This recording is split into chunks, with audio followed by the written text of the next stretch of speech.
हज़रत सैयदना शेख हमीरी रहमतुल्लाह अलैह एक मरतबा शिकार के लिए जंगल की ओर जा रहे थे। जंगल के करीब ही पहुँचे थे कि एक सांप आ गया आपके सामने और अपनी दुम के बल खड़ा हो गया और दर्दमंदाना अपील करने लगा, गुजारिश करने लगा कि हुजूर हमारी मदद कीजिए, हमारे पीछे हमारा जालिम दुश्मन पड़ा हुआ है, वो हमें हलाक करना चाहता है, ख़त्म करना चाहता है, हमारा कत्ल करना चाहता है। आप अल्लाह के नेक बंदे हैं, आप हमारी मदद कीजिए। हज़रत सैयदना शेख हमीरी रहमतुल्लाह अलैह फरमाते हैं कि मैं तेरी मदद कैसे करूं, मैं तुझे कहाँ छुपाऊं? तो वो सांप कहता है मुझे अपने पेट के अंदर छुपा लीजिए। वो सांप कहता है कि अपने पेट के अंदर छुपा लीजिए। हज़रत सैयदना शेख हमीरी फरमाते हैं तुझे मैं अपने पेट के अंदर कैसे छुपाऊं? तो वो कहता है अगर आज आप मेरे साथ ये नेकी करेंगे और मुझे अपने पेट के अंदर छुपाएंगे, मुझे कत्ल करने से बचाएंगे, तो कल क़यामत के दिन ये नेकी आपके काम आएगी। तो हज़रत सैयदना शेख हमीरी रहमतुल्लाह अलैह ने अपना मुंह खोला और वो सांप आपके मुंह में चला गया अंदर। इतने में एक नौजवान हाथ में तलवार और आपकी तरफ आया, पूछा क्या आपने इधर सांप को देखा है? आपने फरमाया मैंने सांप को नहीं देखा। उसने कहा आपने सांप को देखा भी है और मुझे ऐसा लगता है कि आपने अपनी चादर में छुपाया है। तो हज़रत सैयदना शेख हमीरी फरमाते हैं कि मैंने अपनी चादर में उसे नहीं छुपाया, मैंने उस सांप को देखा ही नहीं। तो वो नौजवान वापस चला जाता है। सांप अपना मुंह बाहर निकालता है और सैयदना शेख हमीरी से अर्ज़ करता है क्या वो जालिम दुश्मन चला गया? तो आप फरमाते हैं हाँ, वो तेरा दुश्मन हाथ में तलवार लेकर आया था तुझे मारने के लिए, अब वो चला गया है, अब तू भी वापस आ जा, तू भी मेरे पेट से बाहर निकल जा ताकि मुझे तकलीफ़ ना हो।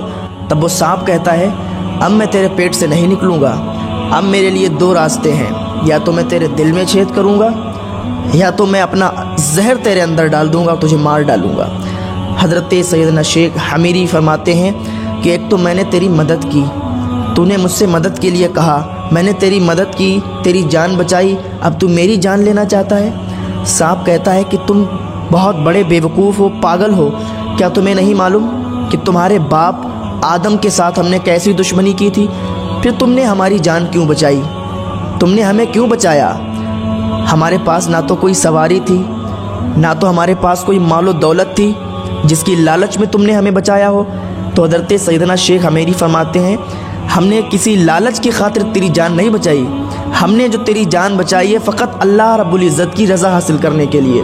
और जो नेकियां हम करते हैं वो नेकियां हमारे साथ हमारे काम में आती हैं और कल मैदान महशर में भी उन नेकियों की जब ज़रूरत पड़ेगी तो यही सब नेकियां काम आएंगी। हमने तो फ़कत अल्लाह की रज़ा के लिए तेरी जान बचाई, तो कैसी अहमकाना बातें करता है? सांप ने कहा नहीं, अब तो मैं तेरी जान लूँगा, तेरे दिल में छेद करूँगा या अपना जहर तेरे अंदर डाल दूँगा। हज़रत सैयदना शेख हमीरी रहमतुल्लाह अलैह फरमाते हैं कि ऐसा कर, अगर तू मेरी जान ही लेना चाहता है तो चल एक काम कर, मैं पहाड़ के ऊपर जाता हूँ और वहीं पर मैं रहूँगा, वहाँ पर तू मुझे मार डालना। तो वो सांप कहता है ठीक है, अब सुनिएगा ज़रा गौर से। अपनी मौत का इंतज़ार देखने लगते हैं, मौत का इंतज़ार करने लगते हैं कि किस वक्त मेरी रूह निकल जाएगी, क्योंकि ये जालिम सांप जो मेरे अंदर बैठा है इसके दो इरादे हैं, या तो मेरे दिल में छेद करेगा या तो अपना जहर मेरे अंदर डाल के मुझे मार डालेगा। लेकिन अल्लाह के नेक बंदे जो होते हैं तो कोई लाख बुरा चाहे तो क्या होता है, वही होता है जो मंजूर खुदा होता है। फानूस बनकर जिसकी हिफाजत खुदा करे, वो शमा क्या बुझे जिसे रोशन खुदा करे। हज़रत सैयदना शेख हमीरी इंतज़ार कर रहे हैं कि कब मेरी जान निकल जाएगी। इतने में क्या देखते हैं कि एक हसीन खूबसूरत नौजवान आपकी तरफ आ रहा है, उसका चेहरा बिल्कुल चाँद की तरह चमक रहा है। ज़रा गौर से सुनना मुसलमानों, चाँद की तरह उसका चेहरा चमक रहा है। आने के बाद कहता है ऐ शख्स, तू अपनी मौत का इंतज़ार क्यों देख रहा है, क्यों मरना चाहता है यहाँ पहाड़ी पर? तो हज़रत सैयदना शेख हमीरी बयान करते हैं कि मेरे साथ